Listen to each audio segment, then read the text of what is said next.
অনেক কুল পড়েছে রে, তাড়াতাড়ি কুড়োই চল। একে আমার কুল বাগানের কুল এইভাবে ছড়িয়ে পড়ে আছে। নিশ্চয় কেউ কুল পাড়তে এসেছিল, গাছে পাথর ছুঁড়ে কুল পেরেছে দেখছি।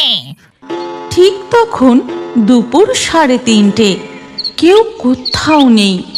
একটা কাক কা কা করতে করতে উড়ে চলে গেল।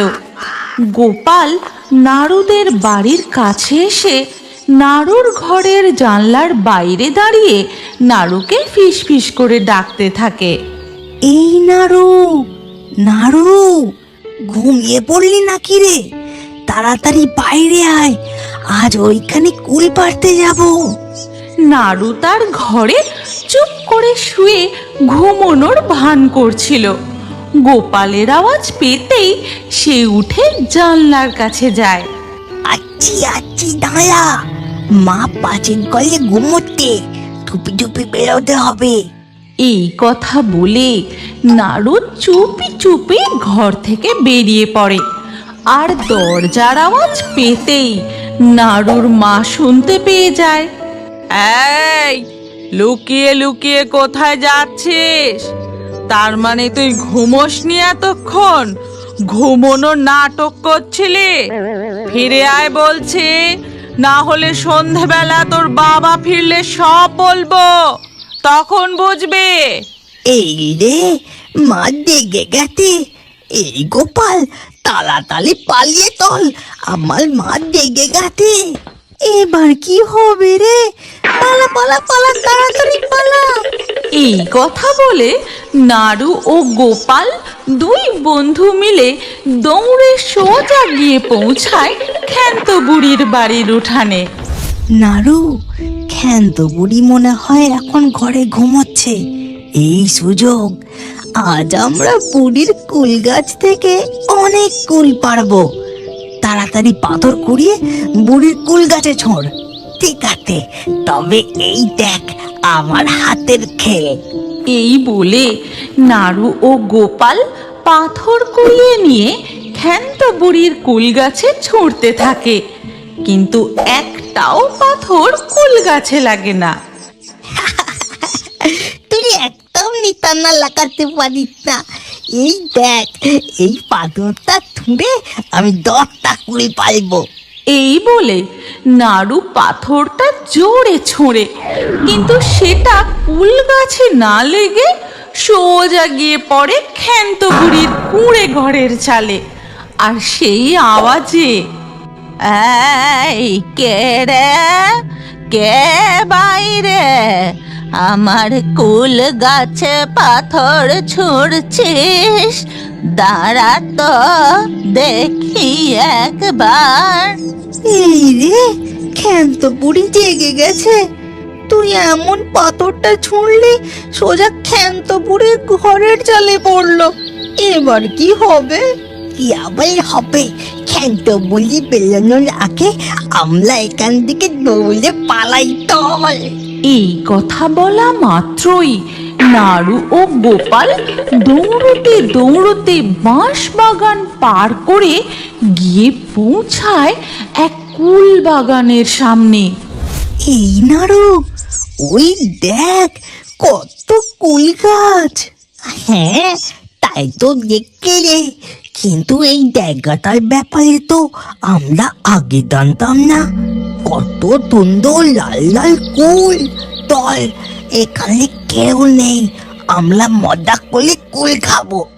এরপর নাড়ু ও গোপাল কুল বাগানের ভিতরে ঢুকতেই সেখানে তারা দেখে মাটির উপর একটি মস্ত বড় কুল। এই নাড়ু, দেখছিস কত বড় কুল? বাবা রে বাবা, কত বড়! এটা কুল নাকি কুলের বাড়ি? হ্যাঁ রে, তাই তো দেখছি। তুই বেশি শব্দ করিস না, তাড়াতাড়ি পাথর কুড়া। এই বলে দুই বন্ধু পাথর তুলে কুল গাছে ছুঁড়তেই গাছ থেকে বেশ কিছু কুল ঝরে পড়ে। নাড়ু, অনেক কুল পড়েছে রে, তাড়াতাড়ি কুড়োই চল। যেই তারা কুল কুড়োতে যায়, আকাশে ঘন কালো মেঘ জমাট বেঁধে শুরু হয় মুষলধারে বৃষ্টি। ঘন ঘন বাজ পড়তে থাকে। এই গোপাল, দল বিদ্যুৎ হলো লে, তল তল পালাই এখান থেকে। দুই বন্ধু সেখান থেকে দৌড়তে শুরু করে। তারপর বাঁশ বাগান পার করে তাদের পাড়ায় ফিরে আসে। এই গোপাল, এখানে তো একটুও পিত্তি হতে না রে, কি ব্যাপার বলতো? সত্যি বড় অদ্ভুত ব্যাপার। এই নাড়ু, সন্ধে হয়ে আসতে চললো, চল এবার আমরা বাড়ি ফিরে যাই। এই বলে দুই বন্ধু যে যার বাড়ি ফিরে যায়।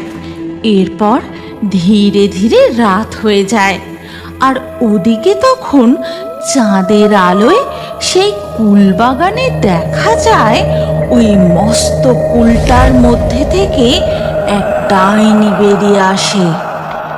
এ কি? আমার কুল বাগানের কুল এইভাবে ছড়িয়ে পড়ে আছে।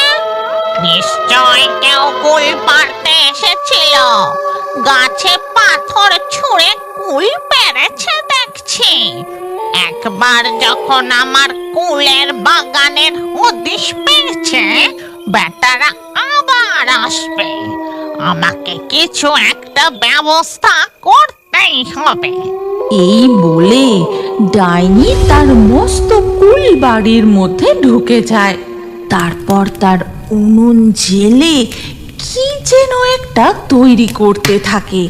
হ্যাঁ, তৈরি হয়ে গেছে। এবার আমি গিয়ে সব কটা কুল গাছের গোড়ায় গোড়ায় এটা ছড়িয়ে দিই। এই কথা বলে ডাইনি তার বাগানে বেরিয়ে তার সব কটা কুল গাছের গোড়ায় ওই জলটি ছড়িয়ে দেয়। এরপর ধীরে ধীরে সকাল হয়ে যায়। নাড়ু ও গোপাল স্কুলে তার বন্ধুদের ওই কুল বাগানের কথা বলে।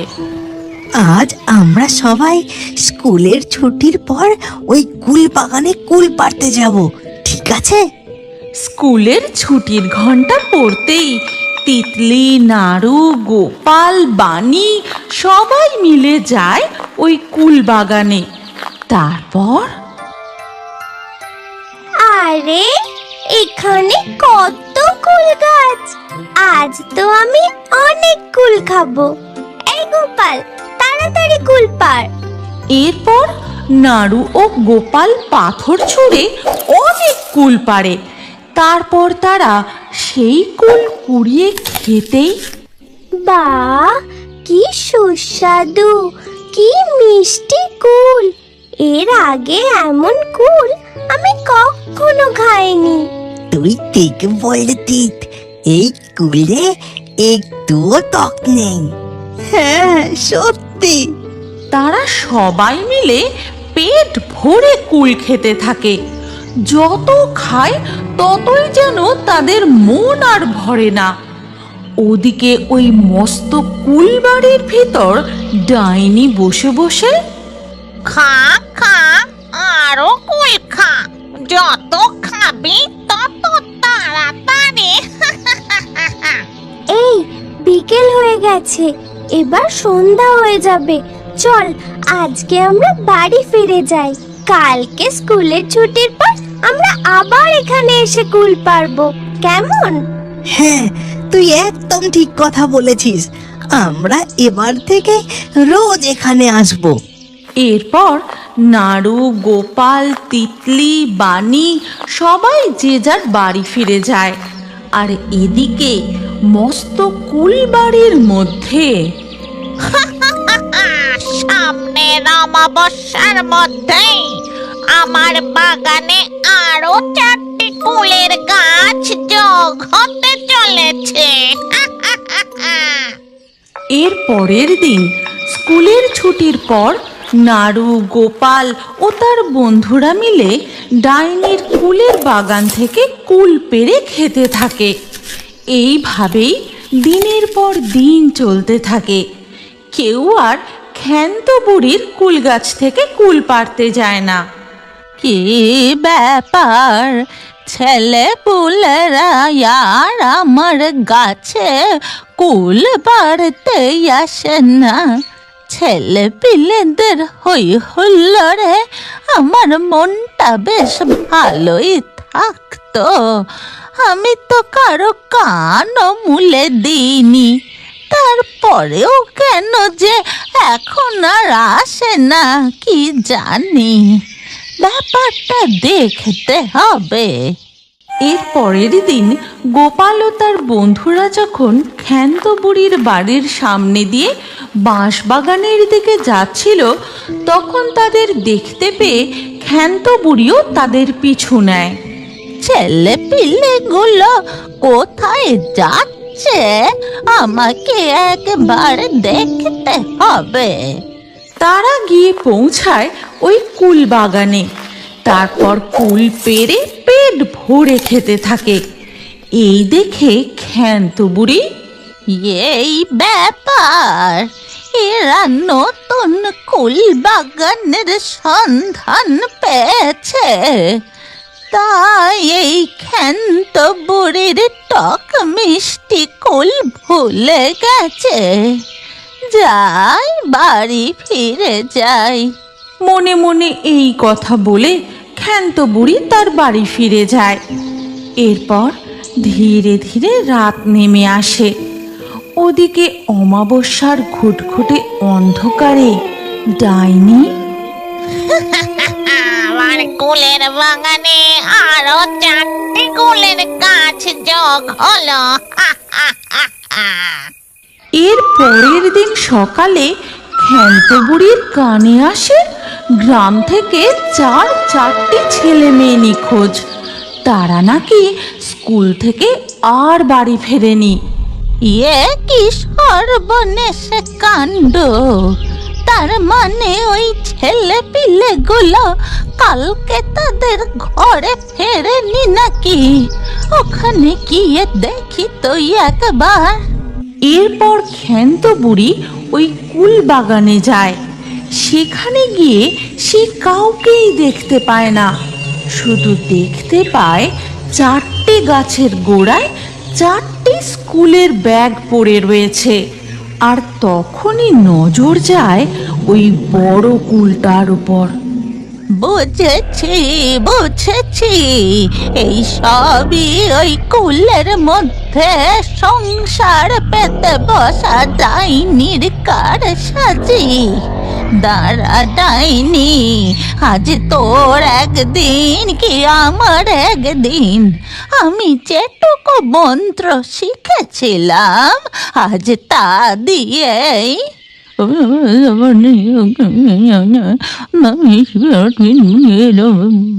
এই বলে ক্ষান্ত বুড়ি মন্ত্র পড়ে তার হাতে বেশ কিছু শুকনো লঙ্কা নিয়ে আসে। তারপর সেই লঙ্কাগুলো ডাইনির কুলের বাড়ির মধ্যে ছুঁড়ে দেয় আর মন্ত্র পড়ে লঙ্কাগুলোয় আগুন ধরায়। ওরে বাবা রে, কে লঙ্কার ধোঁয়া দিলি রে? থামা, লঙ্কা পোড়ার ধোঁয়া বন্ধ কর। কাস্তে কাস্তে ডাইনি বাইরে বেরিয়ে আসে। তখন ক্ষান্ত বুড়ি বলে, এখনই ছেলে পুলেদের মুক্ত কর, না হলে আজ এক্ষুনি আমি তোকে।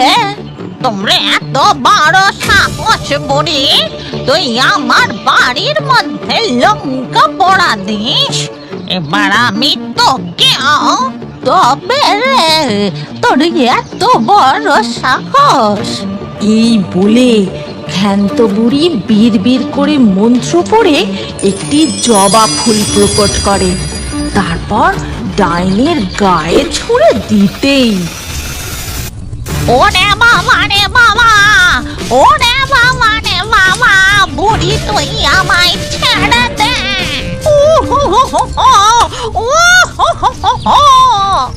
এরপর ডাইনি আগুনের তেজে ভস্ম হয়ে যায়, আর সাথে সাথেই 4টি কুল গাছ অদৃশ্য হয়ে নাড়ু, গোপাল, তিতলি, বানি আবার ফিরে আসে।